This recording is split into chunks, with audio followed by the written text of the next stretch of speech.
kind of jumbled the words there, but that's what we're talking about. That and Bored Ape Yacht Club are both crushing it. There's additional stuff. We want to discuss the state of the NFT market. This is our Sunday show. So we're having a nice chill day here while ETH decides to tank. That was literally what broke my technical support line. Now, well, look out below.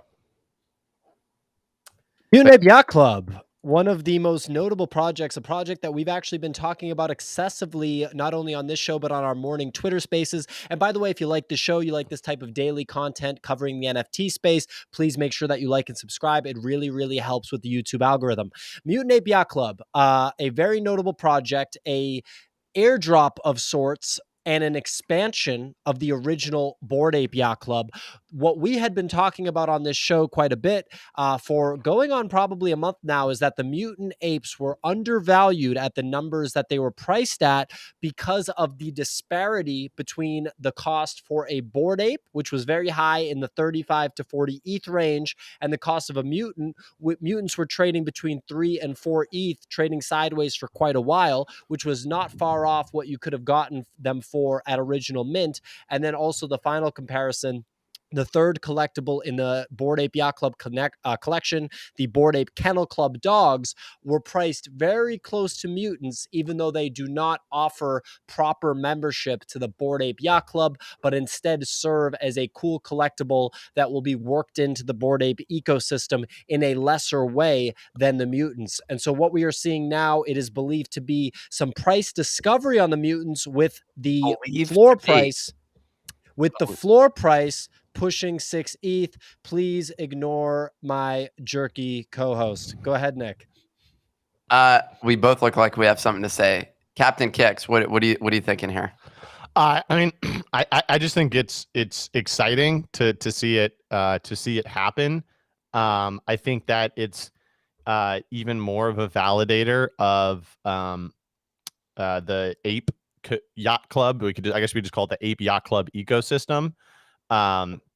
Now that I'm back in on the Ape gang, I'm obviously logically way more bullish on the entire Ape community now because it's going to pump my own bags, full disclosure. But yeah, I mean, it's really exciting to see. I think some of the real big brains out there in the Ape community, D Farmer, Nate Rivers, both were accumulating this heavily in the 3 to 4th ETH range.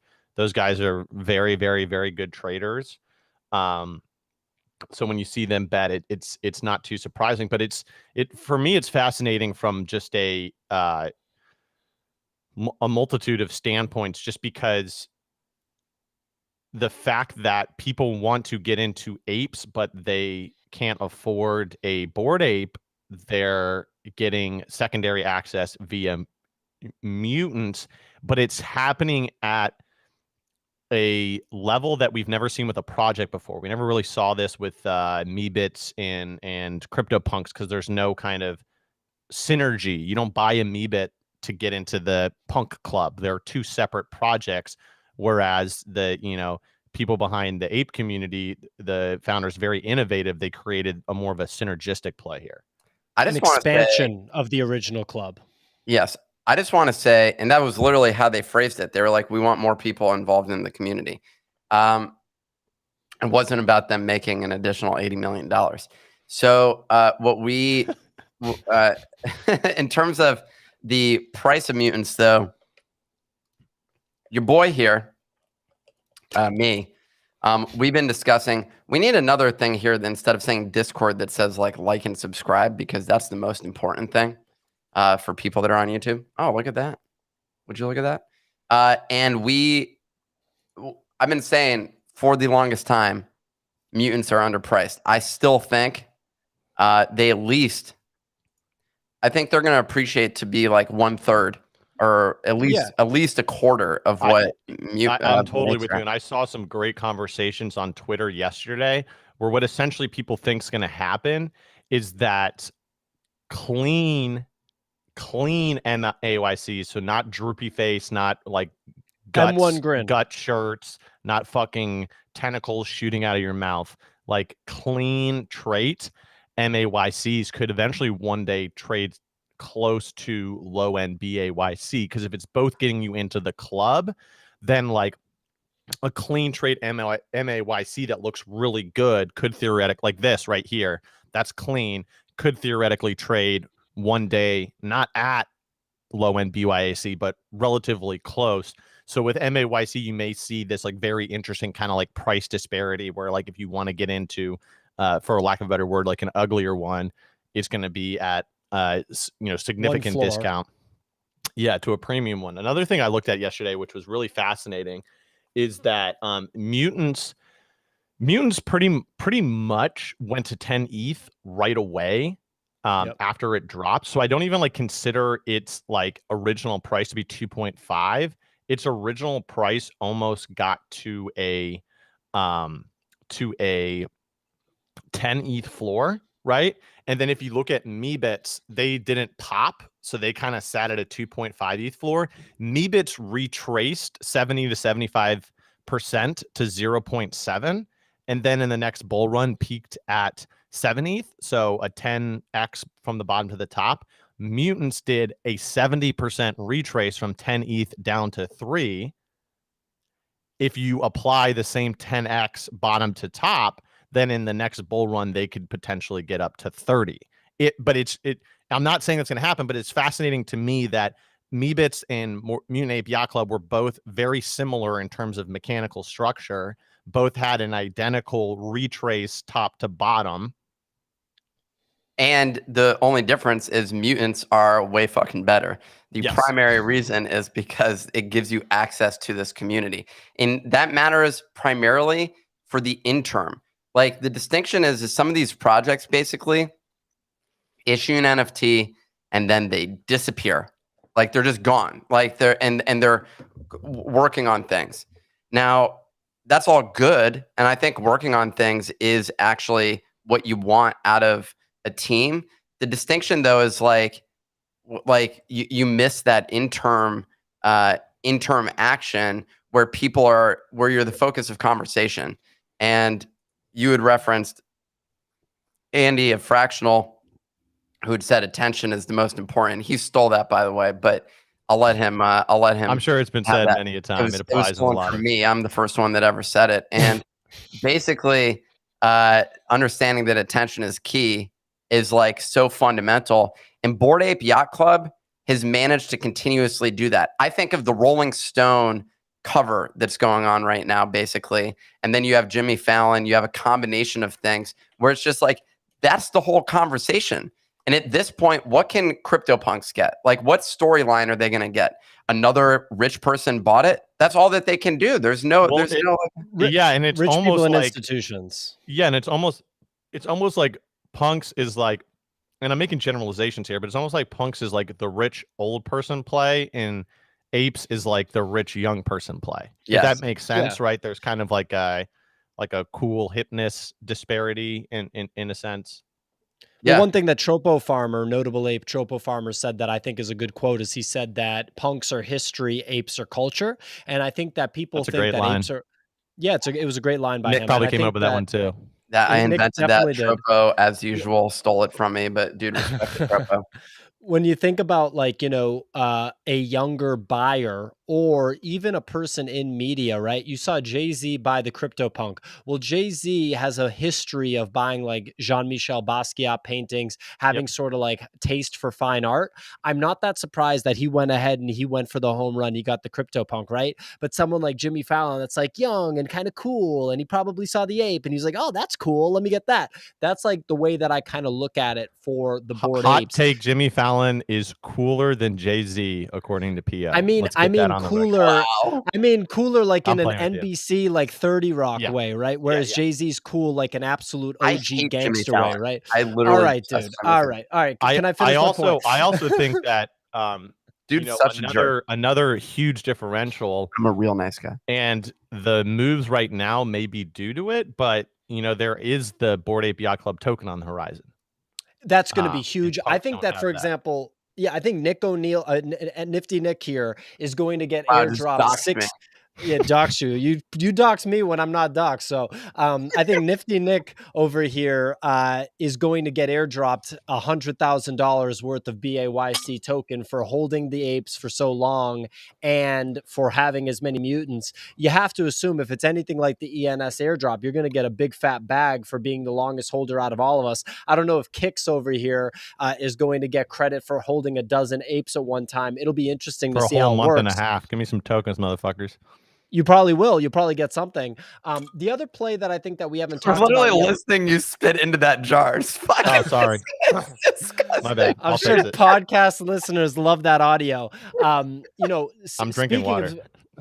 Speaking of spitting into a jar, no. I think the other thing that we need to talk about is the intellectual property of the mutants. Like this mutant Very that I have true. pulled up right here with the sick M1 grin and the very cool fur. To me, this is just like a really cool creative remix of a Bored Ape, which I think is so interesting. And I think that, you know, when you look at Arizona Iced Tea buying a Bored Ape, sure, they can throw that on a can, and that can be a cool limited edition run on that can. That's awesome. That's a very corporate approach. That will work. Absolutely. I think that the real artists, the people that are making TV shows, that are making movies, that are making comic books, will have their creativity kind of run wild with the mutants. And I've been saying this basically since the mutants came out. If you think about like a slasher movie or something like that, you can easily picture these mutant characters existing in that world. And I think it's much more interesting to do that if you're a true creative and you're trying to make content in that direction than with the traditional apes. So that's a play that I haven't heard people talk about at all. We're very much so in the top of the first inning when it comes to intellectual property utilization with Bored Apes, but obviously we're So starting true. to see that unravel a little bit with Jenkins the Valet, Hate Beast, Bored Ape Comic, and some of these other projects. I What's completely unraveling? agree with you, Pio, and I think that's absolutely fascinating to bring up because when we talked about it on the Punk show or on the Punk episode, we talked about like some of the catalysts to its action where its huge move from 20 ETH to 140, and it was catapulted by a guy coming in and buying 100 punks off the floor in one block, and then Visa bought a punk. I personally think that there is a decent chance in the next 3 months that we see some sort of big catalyst like that on the ape side. I'm talking like Arizona Tea was cool, but I'm talking some sort of big brand, Big time. some sort of big institution that does, you know, something really significant. You know, the Jimmy leasing his apes for a music group that's coming out, you know, that's pretty significant. But I'm talking about like something big, like Shopify buys a Bored Ape Yacht Club. You know what I mean? Like something like that. I think it could be Facebook. on the horizon. I mean, Meta Mark buys a Zuckerberg Bored did say Ape. he owns NFTs. He must own some good ones. I mean, he has probably a team literally buying them for him, like full time. I'm sure he went through the process and then was like, "Hey, Johnny," or like some You neighbor don't think he's kid. there like smashing his ledger, like, oh shit, should I What fast the gas this? Should I fast gas He's like, literally, he just gave someone $1 million and was like, "Have fun, like fuck, like just do a good job, and if you keep doing it, you'll have a job for another 5 years after this 5 years runs up." Because what people don't, and we touched on this with Sandbox Land yesterday, but what people don't fully understand is that old traditional companies have a shit ton of money allocated towards ensuring that their brands stay relevant. Coca-Cola has been around for 100 years. The number one priority at Coca-Cola is mergers and acquisitions and partnerships to retain their market share for the next 100 years.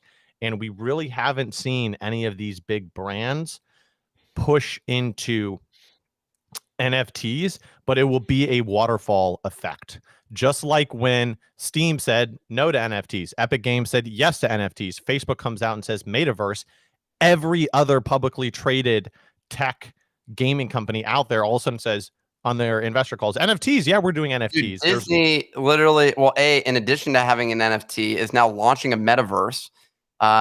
And so, yeah, that was like an announcement basically where they're building their own metaverse. They don't, it's a waterfall effect. As soon as one person moves in, all of the other conglomerates have to match the move purely from an investor relations standpoint in order to look like they know what they're doing. I'm about to share something, and I don't know if this is going to. It was an ethically dubious move on my part of years ago, but here's the bottom line. The synopsis is, anyways, I broke a news story where I didn't have verification of it and just went with it, that LinkedIn was launching their own developer platform after Facebook launched theirs. And then another journalist went out and confirmed it. And the reality was there was no option for LinkedIn but to say, yeah, that's true. Because like that's the only thing, like at that moment in time, everyone, like we're in this developer platform, social media ecosystem, they had to say that basically.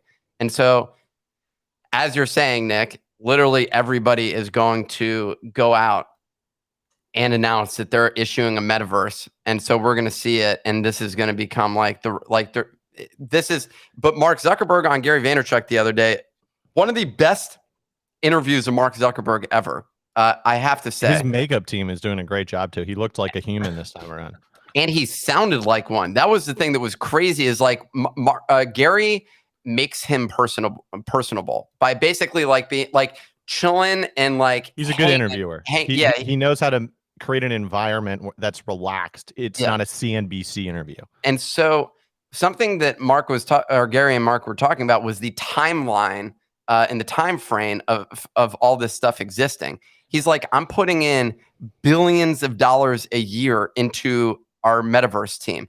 Literally 1/3 of their team or something like that is literally allocated to Oculus. And I was pissed when I was running Facebook ads for a career because I'm like, this is fucking bullshit. Like he has all of his resources going into Oculus and the metaverse, and the ads manager blows chunks. Yeah. Now that I'm on the other side of the equation, I love it. I'm like, keep going, push. But so like his argument is we're ahead of that, and there's two parts to this. One is basically the fact that they got fucked by the mobile app transition because they don't own phones. I was writing about all the time. I was like, Facebook's going to need to create their own phone to compete. And everyone was like, no, Facebook doesn't. No, they don't. That's literally what Oculus and all that investment is them essentially he wants building to own the hardware devices, which allows you to have control over the network. Exactly. Apple ecosystem is 100% controlled because they own the hardware, and then they make all of the money on Google, the software network effect. And Apple both own the hardware. And so once you're on the software side, you're in the situation where you're super screwed basically. And so he essentially acknowledged that on the interview, but the other component of that was that basically like this is still years out. Like Gary was like, okay, like spitball with me. How far out are we on this stuff? He's like, dude, I'm thinking in like over the next 10 years where like we get to like even that video that they posted, that's like speculative. Like it's not speculative. It's intention or within the company, but like, we're like so early in that phase basically for this to become our existence and stuff like that. Cause he was talking about like contact lenses where you can see stuff. Well, you got to figure out how to get the power into that thing. Like, how is that going to work? Like there's all sorts of like logistical challenges to get sucks out of your life battery. Powered by your own human energy. I can't make your slogans like that. Your DNA. I'll tell you what though, just overall, man, if you're in the NFT community, if you have exposure to the NFT community, you got to be feeling pretty good right now. What are we looking at here, by the way? The last Mutant Ape. The last few days, if not the last week, has been very exciting for me because I'm seeing more data indicators that there is a likelihood that we have bottomed in the NFT space.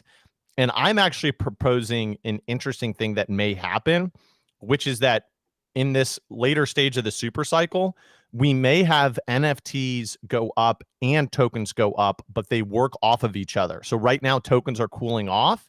We're seeing the NFT run take off. I think what happens is NFTs take off, then tokens move up, NFTs consolidate, tokens consolidate, NFTs move up. We may see this like ping pong leg up here in the next stages. But if you go to the nifty.com, which is funny because, Nick is, always talking about the nifty.com, but actually the analysis I'm able to do there is very, very good. I'm not even pumping my own bags, but like one of my favorite things to do, PO, is to like click on a project.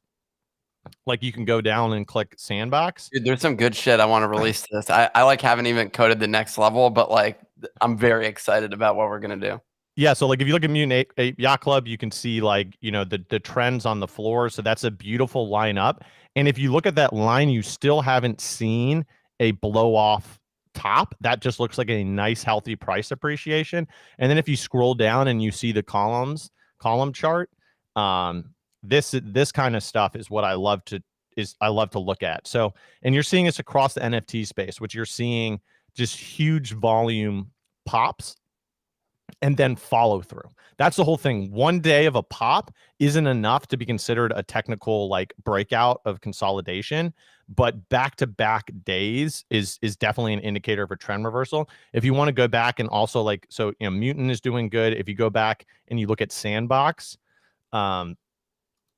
Sandbox is looking very strong as well.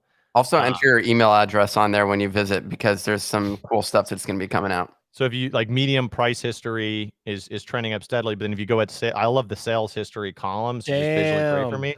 Yeah, but you see, so November 10th was an all-time high. Today, November 13th at 12 p.m. Eastern, we still got a whole day to go.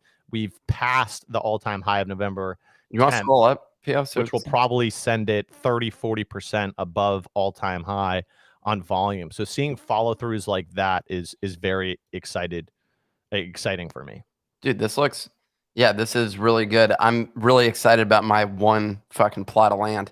I was telling everyone to buy Sandbox, but I had friends that would call me. I'm like, the reliable thing is going to be to buy Sandbox. I was like, just buy some Sandbox land, because they didn't have enough money, but they could put in 0.5 or even less. You could buy land at a long time. Yeah. When ETH was 2,000. Like it was a $600 investment to get a plot.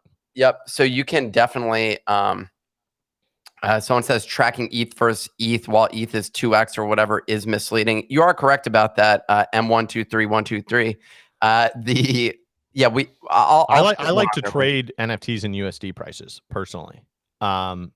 Because I think that you've been winning recently then, you know? Yeah, because you can trap yourself into a fallacy that's like, oh, it's not trending well against ETH in the short term. And so you can bonk your signals, because when ETH retracts like this, then it catches up. It's basically a call option, an inverse. NFTs are an inverse call option on ETH, in the sense of like, it's going to drag behind when ETH is booming, but then it's going to leap ahead when ETH retraces.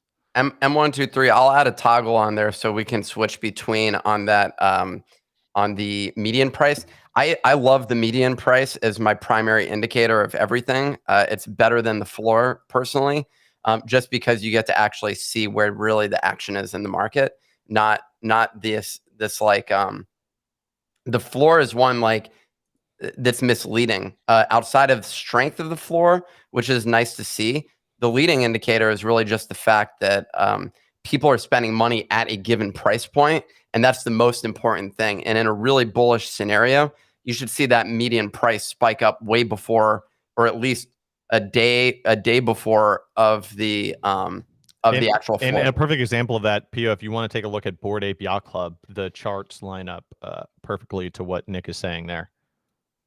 Absolutely. And if I could just make a comment, I sort of disagree with the approach of pricing the NFTs in US dollars. Surely that'll make you feel better on the investment in general. Damn, look but at like that fucking chart. Woo! Like M123 just said, or excuse me, like Benjamin Wood just said, the thing is you can just keep your USD and ETH. This is the sort of conundrum that you face when you try to trade a market or try to invest outside of like the market, right? The S&P 500, or in our case, like Bitcoin, is like, at the end of the day, you know, accumulating ETH through NFT trading really is the ultimate goal. And then if NFTs are appreciating in the face of ETH appreciating, then that's where you're getting the real gains. But yeah, if they appreciate in USD, but they don't appreciate in ETH, then you would have been better off keeping it in ETH. So in that instance, from an investment perspective, I'd rather just be holding the ETH. I totally agree, but it's impossible or very, very hard to perfectly time both ends of the market. So I think the best thing to do is you just have to have exposure to both.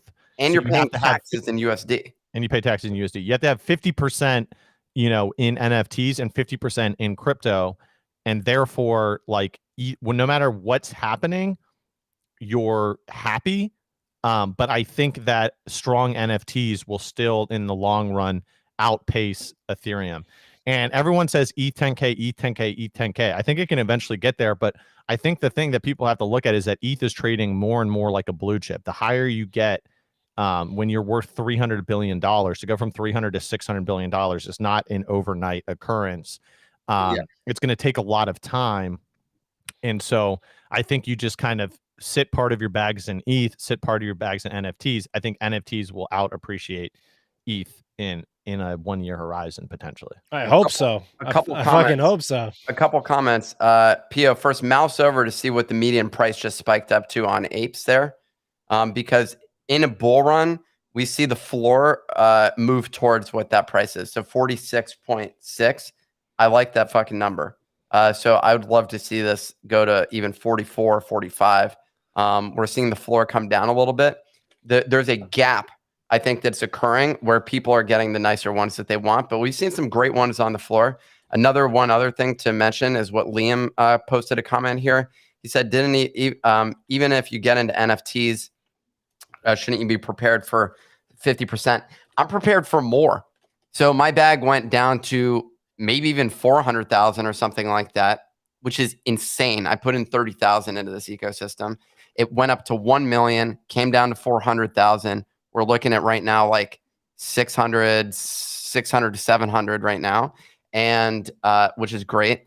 I'm still ready for this thing to even tank further. I'm like always, because you go through the NFT experience is one where you're constantly second guessing your fact when you realize that you are trading JPEGs, because this is just not normal. Like it's not this, no matter how much money we actually make in this space, it's still very difficult to like really realize the fact. Like you have to think about it objectively for a moment and say, oh, I own Nick, you tweeted it this morning about you have a house worth of digital land and don't own a house. So that's literally all you need to say about it.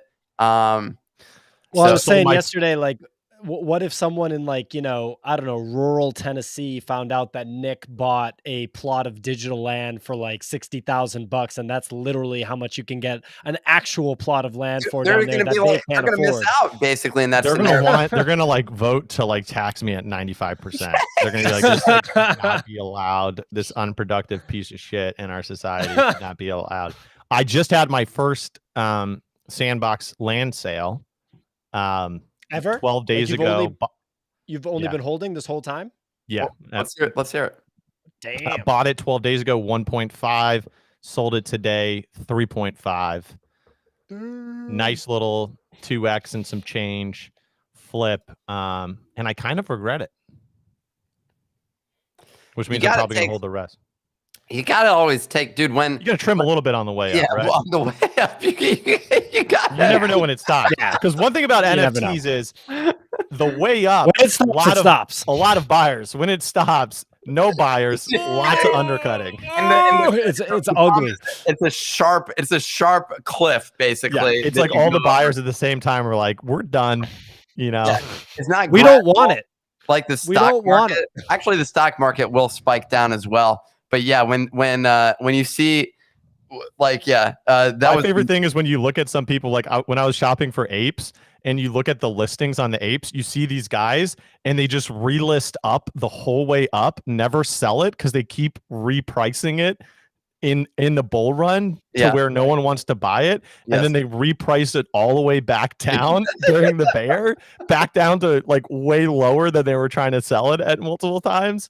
They didn't want to sell it. They didn't want to sell it on the way up. That's why they kept raising the price. They just didn't actually want to sell it. Exactly. And then they wanted to sell it really bad on the way down. Yeah. And couldn't get a bid. Yeah. Exactly. I've definitely seen multiple of those. I've seen actually yesterday, the floor was heavily filled with people that actually sold for less ETH than where they bought, but the USD value was higher. And they just wanted to realize that gain. My guess is their expectation is ETH is going to run more. That said, their expectation could also be like, dude, I've been through one blow off top cycle and in an ETH run, to have this run on Bored Apes and Mutant Apes is unprecedented for the most part. Like we don't have, I don't know that we have that sort of experience. CryptoPunks, their 100 ETH floor happened during ETH, dipping. I think they hit like 120 or something like that. It was bonkers there for a minute. But yeah, that was and Apes, I feel like got close to like 70 or something like that, or like 60. Like it was pretty high there during that Mutant Ape run up. What I need to do is extend this chart. I have all the data actually. I'm just not exposing it. The problem is the load time for me to actually get that, but I'll do that as well, because that's the other aspect of this, is you want to look at the historicals. So I'll be including that. Anywho. One other unrelated thing, or what were you going to say, Nick? Because I have a totally different subject. Yeah, go on. I didn't really have anything. So I bought, and I don't know if you want to go to the Disney NFTs here, Pio. I was about to call you Pepe, which would have been accurate. I don't have it on my site, so if you just look up Disney NFTs on Vivi, that's where we want to be. How are they doing? I decided to buy one. I put $1,000 USD. Megan, my fiance, is like a huge fan of Disney, and so I asked her. She's like, "Yes, buy it." And so I'm like, she just wanted it. I was like, "This is USD." She was like, "Nick, you've spent you've thrown away $1,000 in ETH like on the regular." Did it in 12 hours on Smilesverse yesterday. Yeah, no, it wasn't even 12. It was like 2 hours. So I just threw that away, and how's the price action looking? I've over doubled my money basically. Now, and you didn't think to like hit anyone else up that you were going to go buy Disney? It was NFTs. in the Discord, dude. We were discussing it in the Discord. There's like 400 messages an hour. Yeah, I know. It's been active, but there's been some good calls in there. We need like a daily newsletter. I need like a daily summary newsletter. We really do. What happened in the NFT Alpha? We will hire someone to do that. Basically, what I'm complaining about is there's too much alpha in the NFT Discord. Is it not on? He's over here looking at Google Images. I got no idea what's going on. So Vivi. So in case you bozos don't know, Vivi is a mobile app. Okay, and that's so not the Vivi, dude. Just cut the site and go Google. I'll send you the link. I'll send you the link here. This is. So Vivi is a mobile app, okay? And the website is not like what you're looking for does not exist. There is no Vivi website. There's a blog post about Disney golden moments from Vivi. I just sent you the link. There you go. Although it doesn't have all the NFTs, so no shit, it doesn't, because what you're looking for does not exist. The Simpsons one you saw show up there. Here's the Simpsons one. You can load this up. That one's been performing very well. Ironically, Disney did not create that. This is the NFTs. They're so ugly. Yeah, I got the cap. Like this is the perfect example of a non-NFT native brand doing an NFT project. Like you literally have an ecosystem of cartoon characters and beautiful visuals and just eye-catching things, and you decide to make golden statues. Golden statues. The market gets shut down for periods of a time, basically, which is absolutely ridiculous. Like they're like, "Hey, we're launching a new drop, so we're going to shut down the marketplace," which is literally real big brains over there. Hey, we got some great cash flow coming in. Let's shut it down during our drops. Yeah, it's pretty ridiculous. These guys like hard coding in the drops like into like. Here's the biggest problem is you get no liquidity. The app is slow. It's a whole, so you can sell, and then what you get is gems, but you can't sell the gems. And everyone in the Discord is gonna yell at me. Yeah, that's everyone's line wording with this. Here's my issue is you're dealing with fucking Disney. You think Disney is going to easily allow you to just open up liquidity into the NFTs that they're issuing? They need to protect their brand. That's like the most important thing. So while I do believe that it's going to get there, that's going to be game changing when we get to that moment in time. Even Top Shot, for the longest time, has had limited liquidity outside of trading within Top Shot. You weren't able to get your money out of it. And all of this is most definitely tied down to the brands, basically. So I really bought one just to have exposure to this. Yeah, I think it's good to have exposure to this. I don't see a future where I'm like having an NFT conversation and someone's like, dude, do you have one of like the Disney gold statues?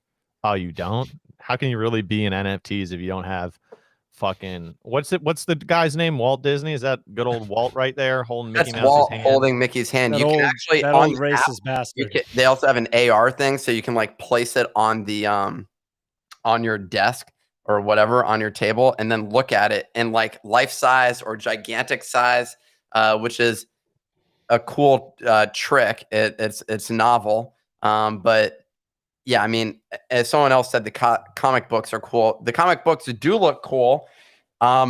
Jeremiah Oyang, who comes on occasionally on our stage and then DMs us more than he comes on, I think he has been a huge fan of this. His bias has always been towards corporations because he's like, dude, it's our job to help the corporations navigate the space. And I'm like, who cares? Who has emotional allegiance to a giant corporation?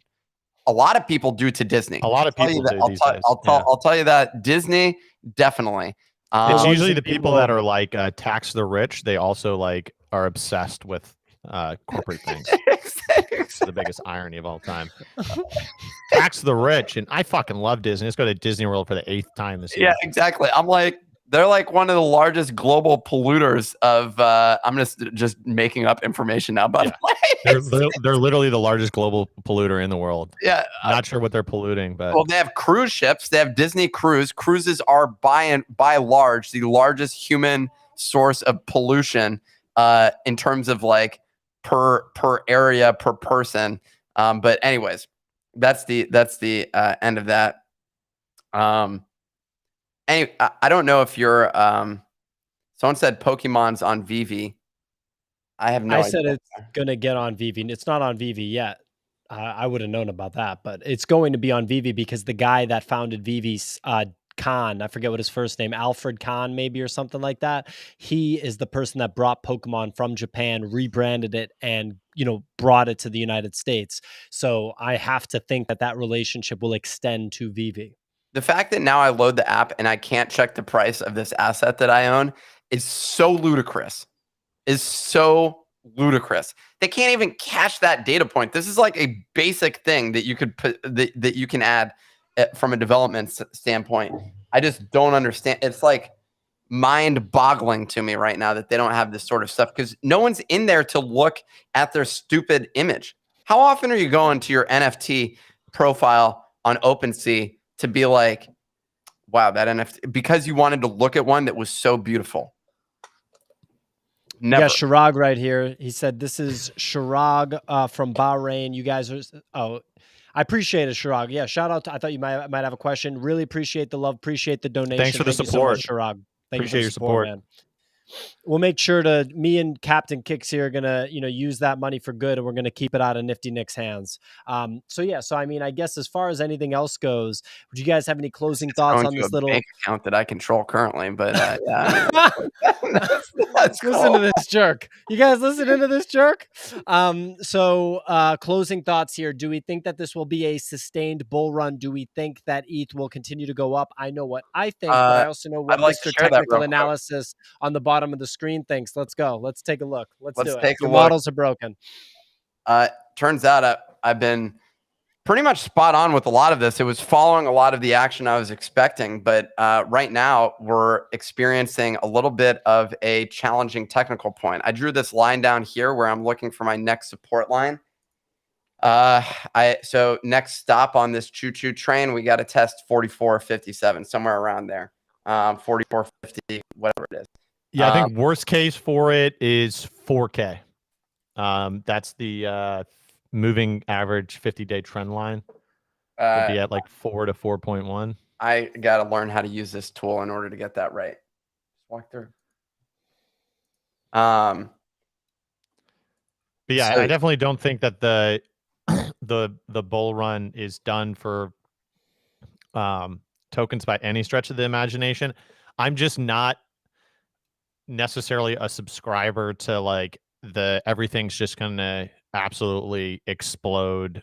Or like I think it's just gonna be steady moves up, consolidation, steady moves up, consolidation. Because I truly believe that we're like in what everyone calls like the actual super cycle mass adoption kind of. Wow, look at that chart. Damn, that's a range right there. Yeah, I had a pretty narrow chart on here. So this is when we look at the broader side of things. I mean, let's just do super basic. I mean, that looks. Yes, that looks basic. So, are you listening to our conversation? Stay on the ball, Nick. So yeah, so this is where we could be looking at this point in time. Is like, yeah, I think your 4,000 is not wildly off. But yeah, we didn't hit that narrow band that we were trading in for a bit there. The odds of something trading in that narrow band for a long time as well. It's low, right? Little ridiculous to expect that. So yeah, we could definitely retest down here, which is all good. And we're still in a nice bull run there. So I'm happy with that. Like you were talking, here's the moving averages. Magic Trash Bag asked, what wonky stonk is this? Dude, on that note, you should load up Crypto Kaleo's Twitter. This morning he had some great stuff. His Twitter. But he was also buying the floor. Yeah, like is that bullish or bearish? You know, why did he delete his Twitter? He said if Bitcoin doesn't hit 70K, and where are we looking at with BTC right now? This is so I actually. Because Nick has been so into the TA stuff, you know, I've started paying more attention to it just because I don't want to only think about stuff in one particular way, right? And so I found this Bitcoin TA that I thought was super relevant. So, and I didn't mean to take Nick off the screen. Wow, that's a beautiful technical analysis there. Loving that. Well, I just mean like this beautiful drawing. Continue. You draw that yourself? Don't we? No. This is just like what I'm seeing from other people in the market. On the way up, right? Like disjoints off to the right. I think like, this is a skateboard ramp. I think is what they were drawing here. Well, it's just clear that Bitcoin is going to go to almost 300,000, almost basically immediately. And this is the sort of technical announcement. Can you give us the context of what this chart is to begin with? Like, because I've never seen a chart that looks like this. Is this daily? What is this? It's just like Bitcoin and where it's going very, very soon. And it's just like you're not giving me any details. How do I get my chart to look like that? That flat line. You just have Bitcoin. You just hold Bitcoin and your chart will look like that very soon. That's the very cool thing about Bitcoin. Why is Bitcoin a flat line? It's not a flat line. So what is this? Is this daily? What, like you're telling me that's the daily price of Bitcoin over what duration? It's a flat line. It's just a fucking line, dude. This is ridiculous. Oh my God, you're pissing it's me this off. way. It's this way because when something is a piss missile to $300,000, everything before that is pretty irrelevant. Here's the irony. Your models are broken. Let me share my screen for a second. So if people want to see what the daily looks like, this is what the daily of Bitcoin looks like, and it looks a lot different than what you were sharing there. Like, right? How did you get that flat line? I'm zooming out. I'm zooming out when something is a pin. Yes. When you do it like yes. There you go. This is what this is the real TA. Yes. This is what Bitcoin really looks like. This is what it actually looks like in the long term. And then just piss missiles up. That's what you're dealing with. When you look at history on a long enough duration, everything's a flat line. Well, it definitely is when Bitcoin is like, 1.5 M. You already know. So look at the scale that I need to get get the chart at that. It literally doesn't even measure. I'm at like multiples of E. Like, look at this fucking line. I don't even know what number this is. Like, what is that? Look, the fact that the software didn't crash by me scaling it down to that level to get to the point where your chart. The software knows where Bitcoin is going. Dude, I agree. It's hilarious that it's like at the end of the day, what kind of liquidity would it require to go from like to go up to that level? Just a little bit, like quite frankly, a little bit. Just a tiny bit. Julian Shaw, thank you for the support, man. We love when I stress out Nick as well. I totally agree. Clearly the audience, right? So Nick, I understand you don't appreciate the on the money, hard hitting TA, but clearly the audience understands No, what I we're think it would talking be about when we better talk if you about just Bitcoin. draw Okay? random squiggles on MS Paint. That would be like a way better thing. I don't even know if you're on a Mac, but That wouldn't be proper technical analysis. I'm doing what's going to happen with Bitcoin. We're going to see a run up, right, to $300,000 realistically, Nick. I know what that was that website? like Was that like a QAnon website or something like that? I don't know what the that was. website Like, what was bitcoinsfuture.com, did it show foregone Trump at the conclusion top of that, Bitcoin. that chart? I have no idea, dude. All right, well, we're going to pull up Crypto Kaleo, okay, because I want to cover this before we wrap. And let's see what's going on over there. 1 second. And hey, look, everyone watching, please like and subscribe. Nick really gets stressed out when I show him the unfortunate realities of Bitcoin because he doesn't own enough. He obviously has really good Bored Ape collections and other NFTs. I'm like going to pull out a ruler and be like, there's my technical analysis. There's like the price. Here's the price of ETH. There you go. It's literally just a line. There you go. Technical. Okay. Like you can see down here, this is where it was. This is where it's going to go. Hold on. Let me actually curve my hand back a little bit more there. What kind of a weird publicity stunt was this guy deleting his Twitter? Like, what kind of a strange publicity stunt was that? I actually love it because the problem is your engagement goes down the more followers that you get. And by resetting your Twitter account down to 0, you're actually going to get a lot more engagement out of the initial stuff, and your growth rate is going to be way higher. I actually love it. And it just shows how little he cares about that. Wait, now he's at 436,000. So maybe he didn't. Well, anyway, what is the floor on wonky stonks right now? I'm only holding one. I've sold 3 and I'm only holding one. You're the one with the website. I mean, what are you doing there? Why don't you load it up and show it? I am, Nick. That's what I'm doing. So wonky stonks right here. That's not really how it normally goes. It's 0.2. He said if it goes below 0.2, he's going to buy it. Yeah, so that's bearish, you know? It is weird that that he's buying all of them, but I like where the price is going. It makes me just want to sell them now. Like, that's what it makes me want to do. I only have one left. I might just have to sell it.